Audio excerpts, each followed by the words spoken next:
you are. Okay. Yeah. Okay.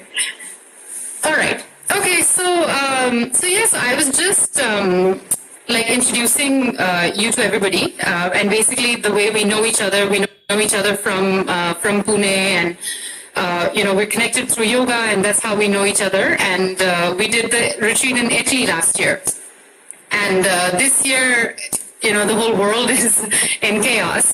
So we'd been talking about that, and we thought that it would be a great idea to just sort of do a live call regarding all the things that we were talking about, because it might resonate with a lot of people who around the world, and because this is not just an issue that's localized to a particular country. Now, like, all of us are facing the consequences, and it's not just about a particular virus or about a particular disease. There's so much that we need to reflect upon. And so it was quite interesting, Suzanne, because I think lately everybody's just focusing on the virus, and we're not taking a step back to see what has caused it and what are the implications of it. Right now, we're also looking at the implications of having to stay in, and it's still a very individual thing. I have to stay in. Incidentally, today in India, we have a nationwide people's curfew. It's happening everywhere. Oh, okay. Yes. It's everywhere in the world. We're all stuck in the same boat at the moment. So for us, the Prime Minister had actually gone on TV on Thursday evening and had requested all of us from 7 a.m. to 9 p.m. just to stay indoors, because even though this thing is all over the world and we're all reading reports every day about what's happening, there's still so many people in India who don't seem to understand the importance of social distancing and the importance of self-quarantine. So, so I think he went on TV, on national television, and said that he requests everybody, all citizens, to just stay in as, to sort of slow down the spread. And he gave us 7 pointers, I think. It's the same thing everywhere. If all the prime ministers did the same thing. I've heard from Germany, Angela Merkel went on TV, spoke for 20 minutes to the people. She told them the same thing. I'm here in Australia. Scott Morrison did the same thing to the Australians, and it happens everywhere. It's the same thing. So we should not start looking at other countries because we know we're all in the same boat right now, and we all have to go through. It will end sometimes, but we have to go through, and we have to stay contained in order to make it go faster. Away, I would say. Yes. Yeah. So I also found it interesting, when you went back to Australia from Bali, you were talking about the whole experience that you had, and how did you feel about it? Because you've been in quarantine, self-quarantine for a while, right? Yeah, for 1 week now, and I have 1 more week to go. And I tell you, it's a precious time for me. It's really we've been talking about what does it mean, what impact does it do. I think there are people who may have mental problems with it, who go into anxiety or stuff.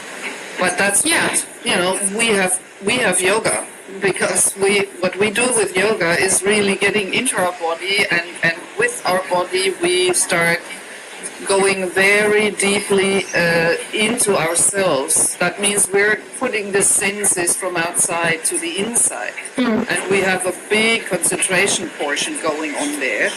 And that ends up on our feet on the mat, or on our hands on the mat, depending on what pose we're doing.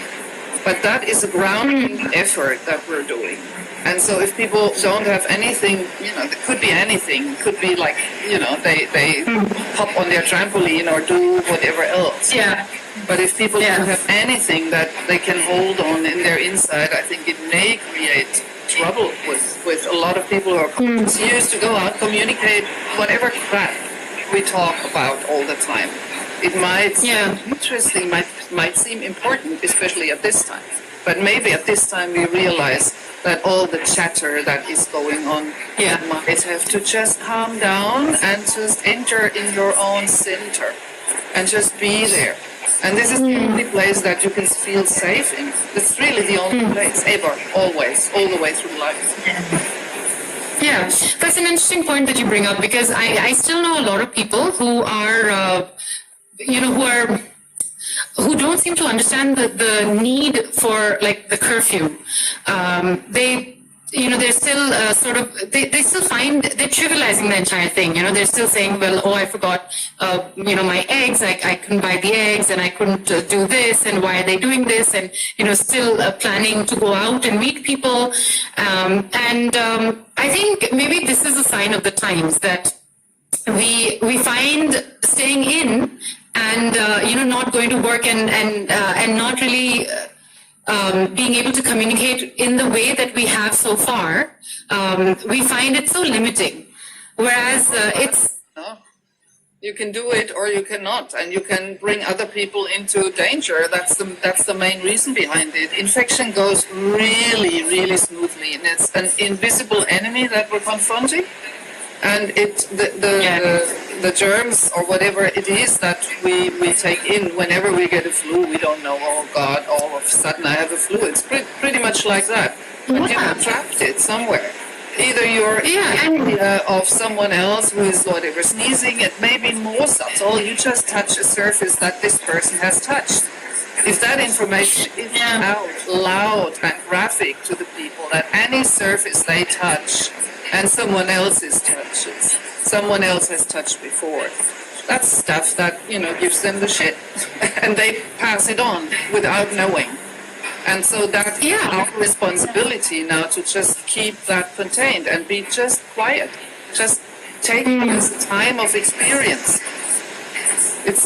You'd be surprised to know that I know somebody who actually thinks that this is a problem of hygiene.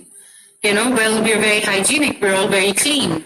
We're not like very close to each other, and therefore we can still continue to work together.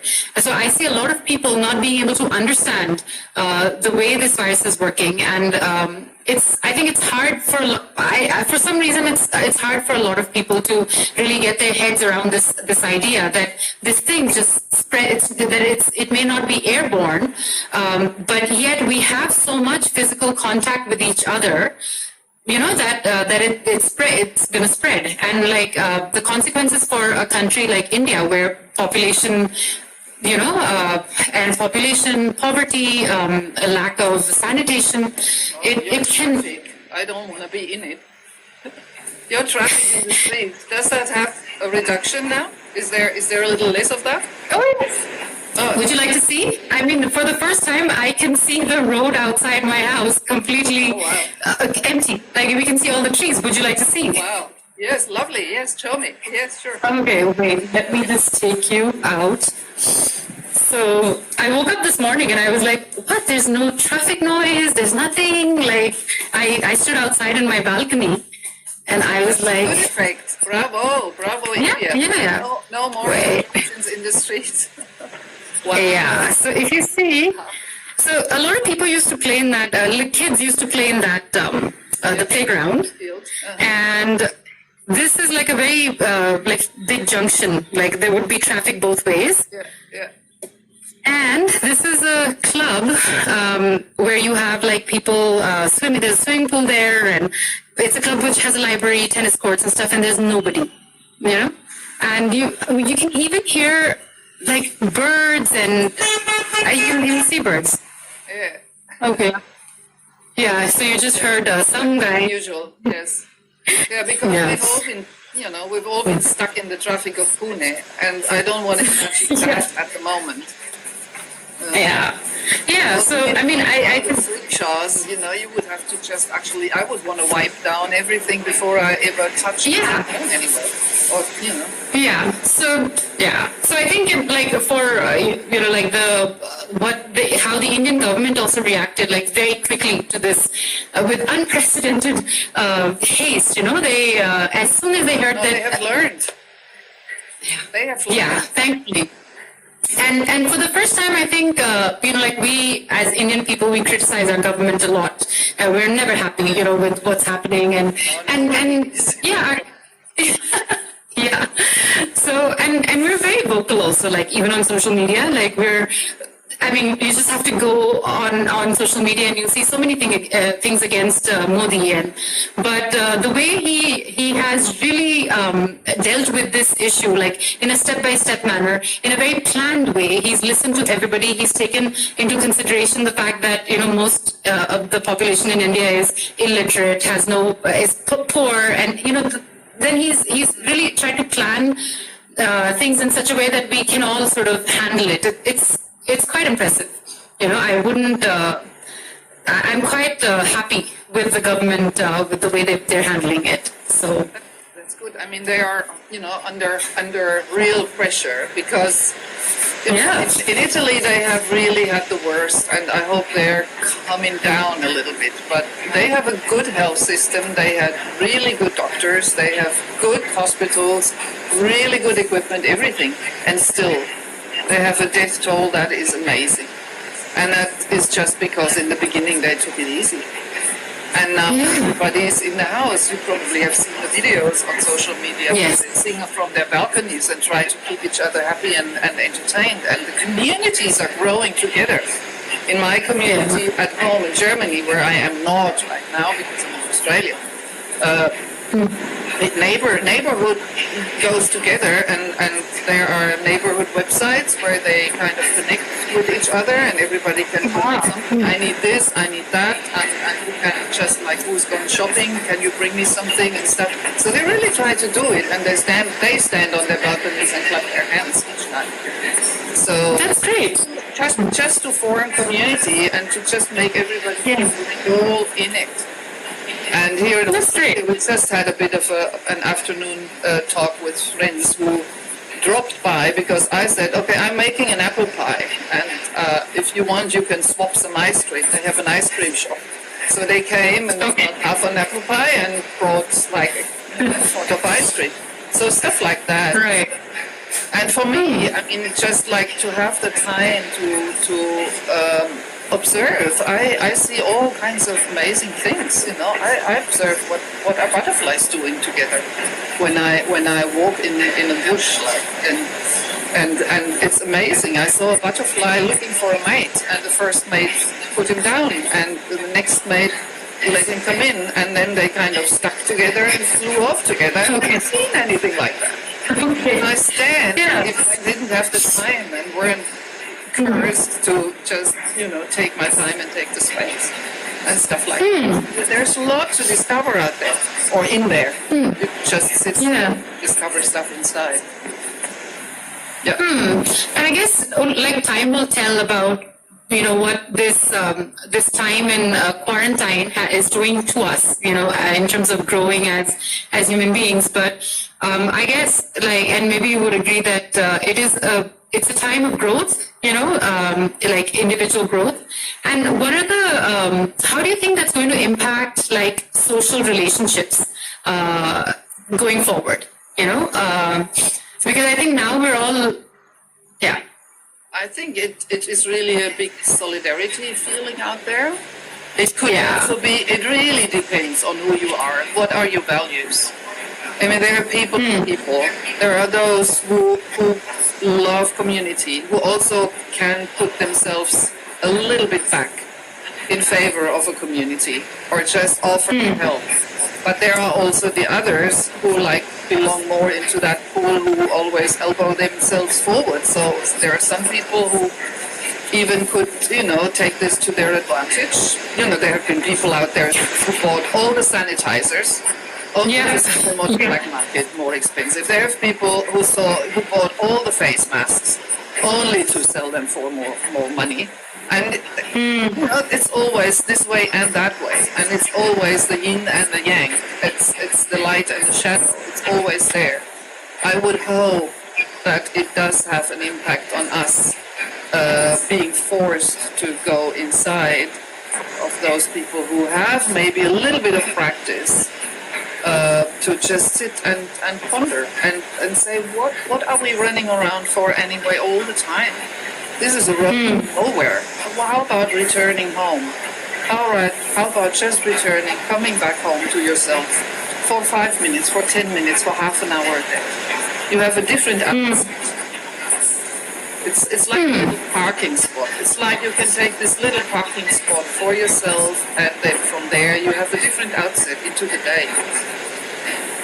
So that's Okay, so that's what I would like to see. But I also see the reality that's out there, and I know that governments are using the situation of fearful people also to just do things, okay. I think economics are going to be restructured. Because Yeah. reason people will be laid off because now, of course, we all have Yeah. the same, blah, blah, blah. But in the end, actually, it's just restructuring stuff. It's a well-kind of reason to restructure companies, economics, budgeting, all that. Yeah. That's the Do you reason think? that I see too. Okay. So whenever this thing is over, do you think that we're going to emerge out of it more united as human beings and maybe a better world? Or, or maybe not magically, like it cannot miraculously all of a sudden be a better world once we're done. But do you think that from now on, like we would be more thoughtful and mindful of our actions and how they impact other people, and and maybe that would change the way we do our work, which may change the way we have a larger impact. Do you think that would happen? I mean, it can't be that such a big. I would hope with all my heart that it would be so. But just think about, I always like this example. When I'm totally healthy and happy and running around, I cannot imagine being sick and nailed to my bed and stuff, And now we're all nailed to inside and, can't imagine how it, how this will all go on. But if it goes on, we'll just run around again, I guess. Yeah. It may be a little while that people are more thoughtful and say, oh, do you remember? Blah, blah, blah. Yes, but it should leave an impact, I think. It should leave an impact, and not only on us as individuals, but also on the whole thinking of the world with climate change and everything. All of that has to do. Yeah. This virus is one of those viruses that just emerge and they continuously mutate. And that's why there is no remedy right now. A virus has in its characteristic that it continuously changes its structure. Yeah. So if we were immune to the last flu thing, the new one is coming and finds new ways. Yeah. So we don't know. I mean, it could be that this one is over and next week we have the next one. That is just a little bit, just a little bit different, but not much, but still. Right. No, we should live with this insecurity and for that reason turn to stuff that's more stable. Like we just talk about whatever, our Yoga Sutras or something that have been around for 2,500 years and have contained or are still containing so much truth and so much knowledge about our actions, our ways of being, our ways of thinking, our ways of whatever, handling things. That's stuff that's valuable to turn to at the moment and just think and then reflect about myself. Where am I there? Do I always practice ahimsa? Do I always practice whatever asteya or, am I always happy with, santosha, just serenely, just, everything is as it is. I don't have to run for something. Stuff that's simple yamas and niyamas that actually would be so effective if we go back to ourselves sometimes. Yeah, basically turning to spirituality versus looking outwards for some sort of satisfaction or some sort of meaning. What's satisfaction about? It's just glitter. Yeah. What the outside satisfaction is glitter. It's money, it's cars, it's a new dress, it's blah, blah, blah. But all this will go. Yeah. So what do you want to look back to? So now, now we're discussing the Yoga Sutras and yoga. So what is your opinion of all the yoga classes that are available now online? Like if you've been clued in, everybody is offering an online yoga class. I'm getting a little bit too much of it. last week Yeah. it was all about the immune sequence, and after like 5 immune sequence postings, I've actually had enough. I do practice the immune sequence, but I don't need it into my face every time I open Instagram. I'm not doing Facebook or anything, but I was really happy to see Gabi from Uruguay like yesterday just open up another sequence again, and I practiced. Yeah. I thought that was just great. Standing on a book in Virabhadrasana 3, I love it. I'm so in balance. I get a real good lecture about that. So, yes, I mean, it's good that everybody's trying. Everybody has different students. So I think everybody knows what their students need, and they want to help them. They want to cater for them, and I think that's good, basically. Yeah. So There was an article in the paper in the Economic Times in India, yesterday or the day before, that now more Indians than ever before are doing yoga online. So as soon as we've been quarantined in our houses, we've turned online, and these are people who've never done yoga before and who may not even really believe. Yeah. I would say that is dangerous. Because I mean, having taught many beginner classes, first of all, beginners are beginners. They don't have a connection with their body yet. If you tell them straighten your toes, they look down to their feet and they don't know what to do. Spread your toes. Those toes won't, So it's really hard also. I mean, it took me a while to find an address, when I say, okay, I want to put the ball of my big toe down, but also I want to put foot down. That it takes some time until these lines.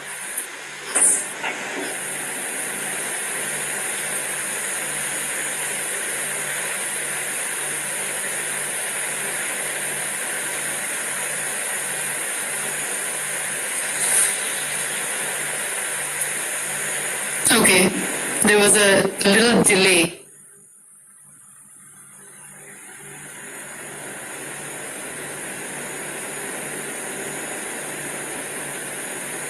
Okay, I can't hear your voice.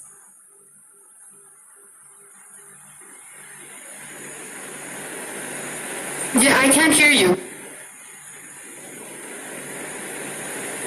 Oh, let me see. Okay, let me eject you and then bring you back on.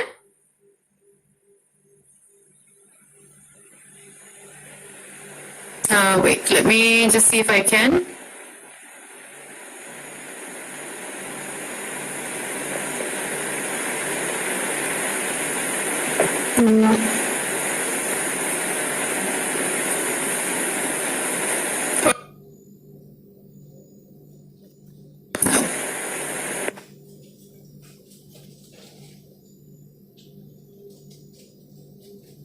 Let me try to put it back on.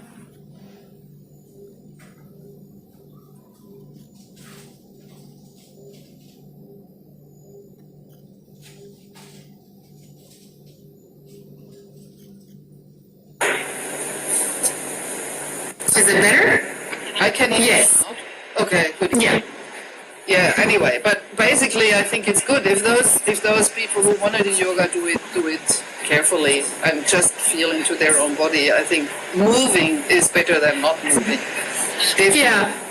Just don't. Also, maybe it's a good idea, like for beginners, to just start very easy and simple asanas, because the tendency for most people is like, now I have all this time and I want to do handstands, Now I'll nail the headstand. So it could be fun, it could be fun if people, usually if you say, okay, I want to do handstand now, there's usually a disposition that makes you approach it, definitely. So that can't be all bad. People who are totally incapable of doing it or have too much handstand is a really scare kind of thing. It's like old fears sitting in there. So those people will feel that and they will be very hesitant. But I think, I started yoga when I was 18 from a book. and nobody was teaching me. So I could have done everything wrong. And in fact, years later, I was standing on my head confidently forever. Years later, I went into an Iyengar studio and, well, headstand, and I thought, oh, well, headstand, cool, I can do that. Oh, Right. I think I can do. I got corrections here and there and everywhere, and I was all of a sudden, Yeah. I can't do it like that. But at Yeah. the end, it turns out I'm so much more stable now, and I don't have any problem Right. with the neck. So it's really important. Yeah, but also, also I think, Yeah. I'm sorry? No, I'm saying that, maybe people get get a Yeah. kick start now and then find a teacher. That would be a good start. yeah, I think, because I think a lot of people do want to do yoga. It's sometimes it's like a lot of like an ego thing. Look, I can do this. I am so fit. I can do this, and you see that a lot, especially like here where you have yoga everywhere. You have so much yoga all over, and people have been doing yoga since they were little. Or at least they've known about yoga since they were little. And there's so many lineages, and there's so many different teachers, and so many different ideas. So there's I do come across this attitude that I can do it. Like, let me show you, and I can do it. And people going up into headstand with their elbows really wide apart and saying, "Look, I'm up." So I think for people like that, maybe it's a good idea to sort of slow down and step back, and try to work with alignment a lot more, etc., etc. Are you able to hear me? Oh, okay. Okay, wait. So let's do this again. Let me call you again. Okay, wait. How do I do this? Wait. Okay. I'm trying to. No.